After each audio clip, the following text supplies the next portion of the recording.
메리 크리스마스.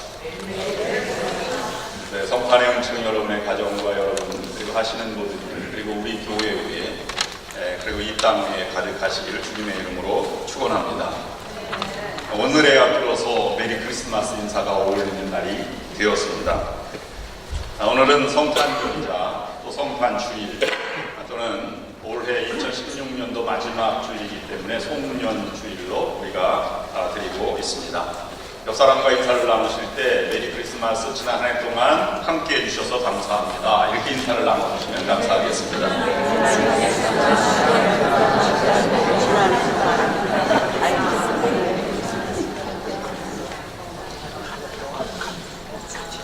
네, 감사합니다. 성탄절은 예수 그리스도가 이 땅의 구주로 구원하시는 이로 오심을 묵상하며 축하하며 또 맞이하는 날입니다.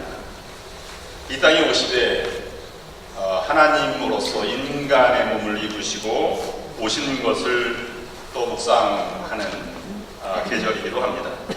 또 인간의 몸으로 오시되 왕으로 오시는 것이 아니라 낮고 천한 자리로 오시는 것을 깊이 묵상하고 또는 그 낮아짐의 믿음과 여정을 우리가 본받기 위함입니다.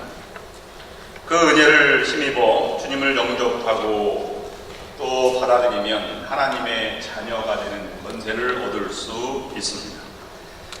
그러므로 성탄의 계절에 주님을 나의 인생의 주인으로 또는 인생의 구원을 이루시는 구원하시는 분으로 영접하면 우리가 하나님 은혜 아래 거하게 되는 것입니다. 이것이 가장 큰 성탄의 은총입니다. 이렇게 말씀드리니 너무 추상적이고 개연적인 말씀이 되는 것 같습니다. 그래서 구체적으로 성탄의 은총이 무엇인지를 묵상해 보았습니다. 인생의 가장 중요한 신비와 가치는 생명에 있습니다. 생명의 신비함은 이루 말할 수 없습니다. 그러므로 생명이 탄생되고 생명이 구원되고 생명이 연장되는 것이 인생의 가장 큰 가치이자 또 큰 은혜의 모습입니다. 우리는 지금은 모르게 이렇게 지나가고 생각지 못하는 부분임에도 불구하고 생명의 소중함 또 살아있음의 소중함을 아는 순간은 죽음을 생각하는 자리에서 생각이 되어집니다. 장례식장에서 가장 소중하게 살아있음을 경험하게 됩니다. 오늘 살아있고 이렇게 함께 예배를 드릴 수 있고 위로할 수 있다는 사실 하나만으로도 눈물겨운 살아있음의 감격을 맛보게 됩니다. 또한 걸어다닐 수 있고 또 말할 수 있고 또 움직일 수 있고 또 웃을 수 있다는 건강의 소중함은 평소에 잘 못 느끼다가 병원에 입원해 있을 때 크게 깨닫고 느끼게 됩니다.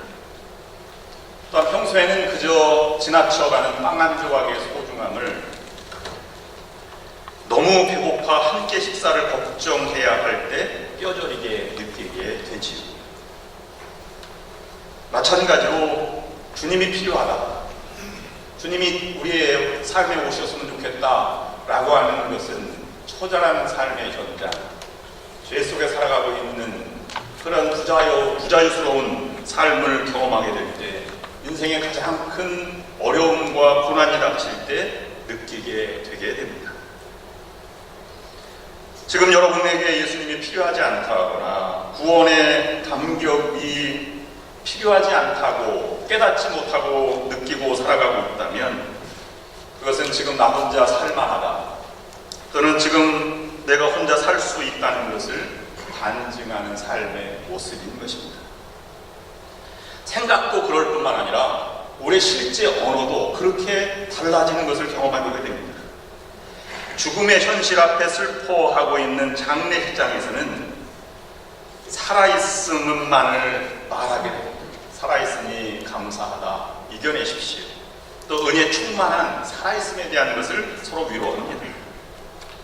병원에서는 오직 건강함만을 말하게 됩니다. 먹을 수 있고 말할 수 있고 우리가 이렇게 서로 위로할 수 있는 것만도 큰 은혜라고 건강을 주로 얘기하게 됩니다. 배고픈 현실 속에서는 빵 한 조각의 은혜만을 구합니다. 한 조각만 있었으면, 주님 배를 채워줬으면 하는 말을 우리에게 사용하게 된다는 것입니다. 모든 세상이 죄악으로 어둠으로 가득 찬 세상에 예수님이 죽음을 지배한 이 세상 가운데 빛과 생명으로 구원하시는 주님으로 오신 날이 성탄절입니다. 성탄의 아침을 맞이하는 성경의 모든 증인들은 주님의 탄생만을 기뻐하며 그것이 은혜요, 그것이 그들의 삶의 은총이었음을 고백하는 것이 모든 처음 맞이하는 성탄절에 성경에 나오는 사람들의 모습입니다. 그들이 얼마나 처절하게 살아왔는지, 얼마나 가난하게 살아왔는지 그들은 말하지 않습니다. 목자들의 형편입니다.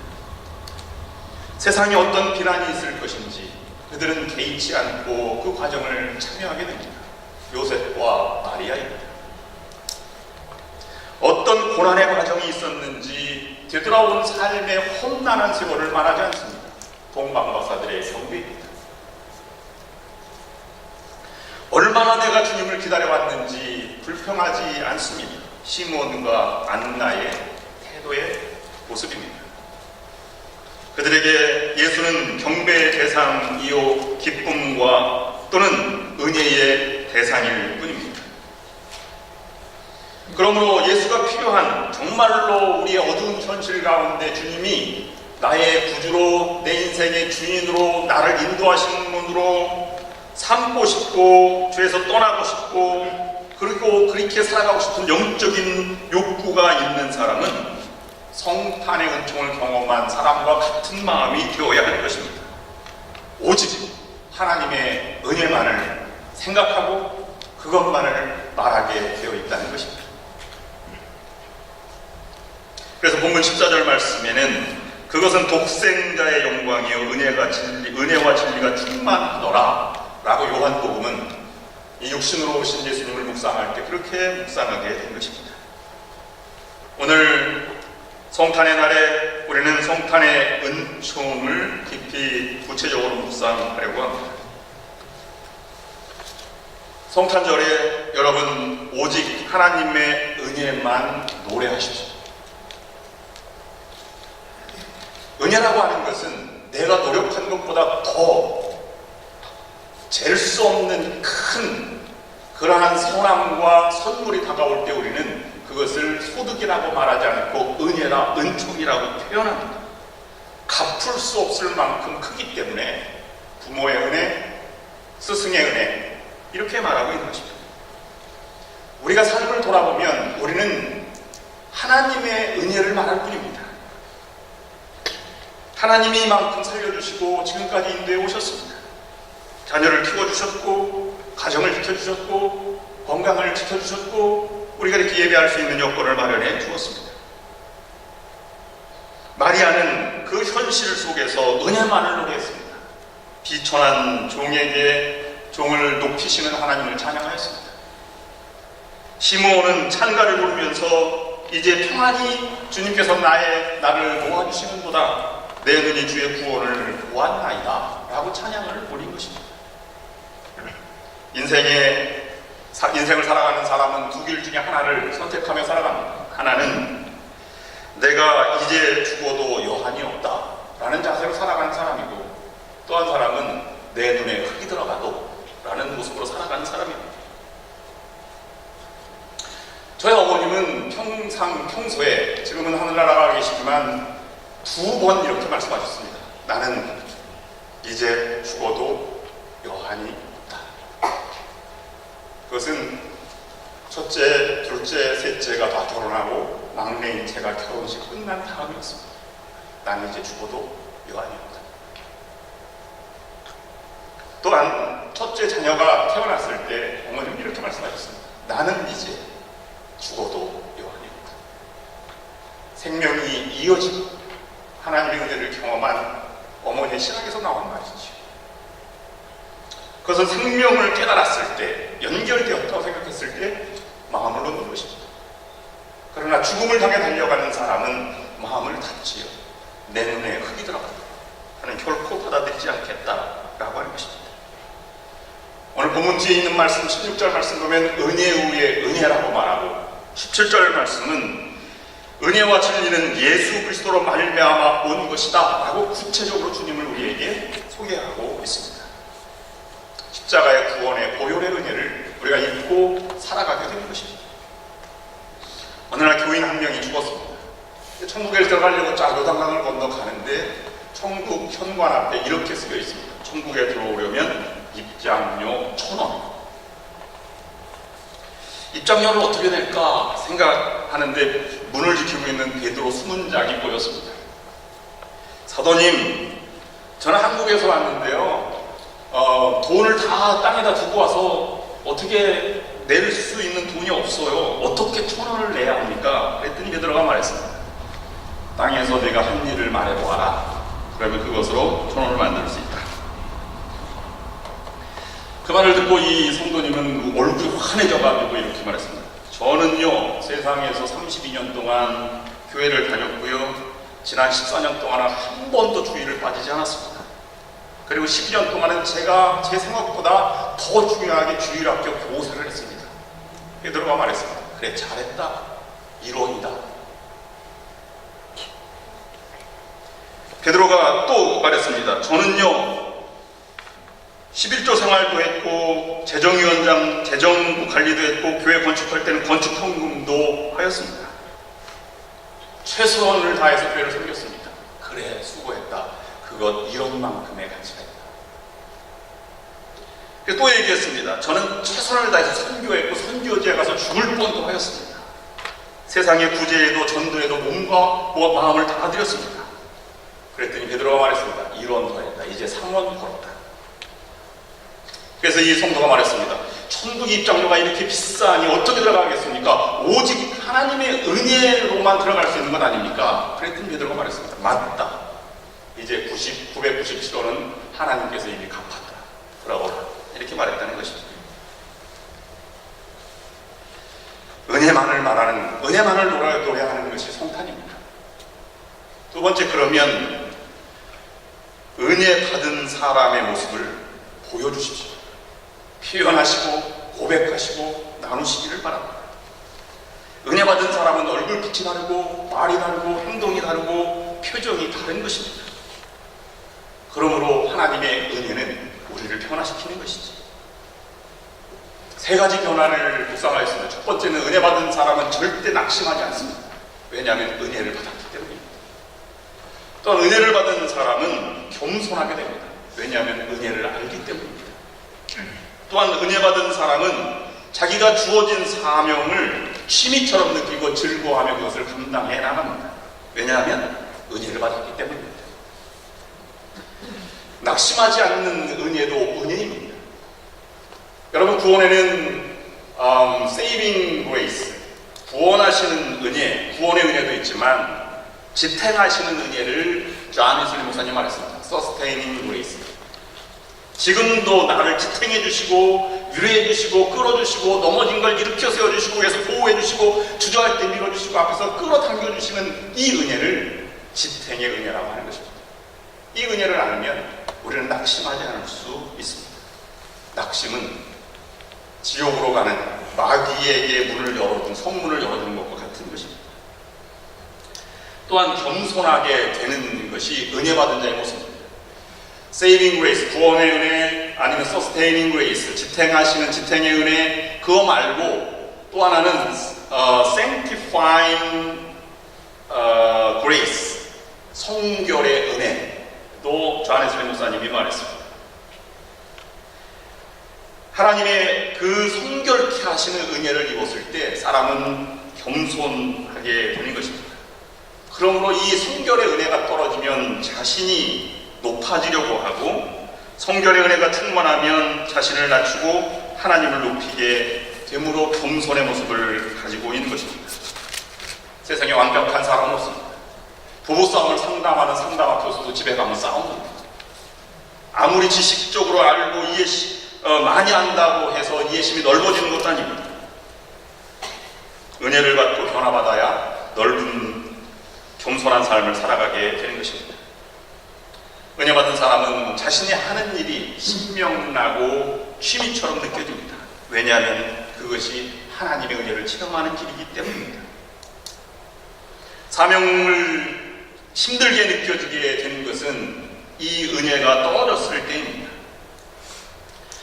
우리는 하나님의 은혜를 폭포수같이 기다리는데 하나님의 은혜를 폭포수같이 내리지 않습니다. 오히려 폭포수같이 내리는 은혜가 있다면 장막비의 모든 농산물이 오히려 곡식의 열매를 더 여물지 못하게 하는 것처럼 해가 될 때도 있는 것입니다.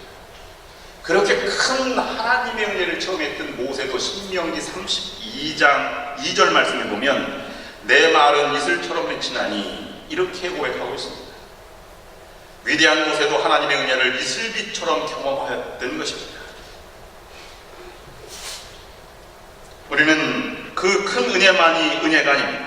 하나님께서 우리에게 필요할 필요를 세밀하게 채우실 때 얼마나 그것이 큰 은혜인지를 깨닫게 되는 것입니다. 그러면 은혜는 무엇인가 하는 것입니다. 은혜는 내가 그것을 깨닫고 받아들이는 것입니다. 아기 예수를 보고 예수님 마리아가 구주로 받아들인 것처럼 시므온이 많은 아이들 중에서 예수 그리스도를 보고 아이를 안고 감격했던 것처럼 보잘것없지만 그것이 하나님의 인도하심이었고 구주로 받아들이는 이것이 깨닫고 받아들이는 것이 은혜입니다. 여러분 신혼 결혼을 처음 하면 여러분 결혼식에 다 이제 하실 분도 계시고 하신 오랜 세월을 경험하신 분들인데 신혼부부들을 보면 요즘 말로 말하면 닭살이 돋는 경우가 많이 있습니다. 손잡고 모델처럼 막 이렇게 사진도 찍고요. 어떻게 보면 꼴불견입니다. 근데 본인들은 너무 감격해하고 아름답다고 생각을 합니다. 가정에서 보면 뭐 반찬도 맛도 없고 예쁘지도 않은데 당신이 만든 반찬이 세상에서 제일 맛있다, 너무 사랑스럽다 이렇게 소름 돋는 말만 합니다. 근데 시간이 지나면 그것이 감격이 떨어져서 이것도 반찬이라 이렇게 감격이 떨어진 무딘 삶을 살아가게 됩니다. 여러분 받아들이는 것이 은혜입니다. 보잘것없어도 사랑으로 깨닫고 받아들이는 것 그 이상이 없는 것입니다. 우리는 하나님의 은혜를 깨달아야만 합니다. 우리는 하나님의 은혜를 이미 받은 사람이고 앞으로도 하나님의 은혜 가운데만 살아가야 할 사람들입니다. 하나님께서 여러분에게 꿈과 비전을 주셨다면 그것을 위해 최선의 땀을 흘리고 또 즐겁게 그것을 누리며 살아간다면 은혜의 연속의 삶을 살아가게 될 것입니다. 이번 성탄절이 주님의 은혜만을 말하고 주님을 받아들이고 변화된 삶을 살아가신 여러분들이 되어서 여러분 주변엔 언제나 성탄은증이 충만하고 기쁨이 충만한 그런 성탄절과 연말 또는 연초가 될 수 있기를 주님의 이름으로 축원합니다. 기도하시겠습니다.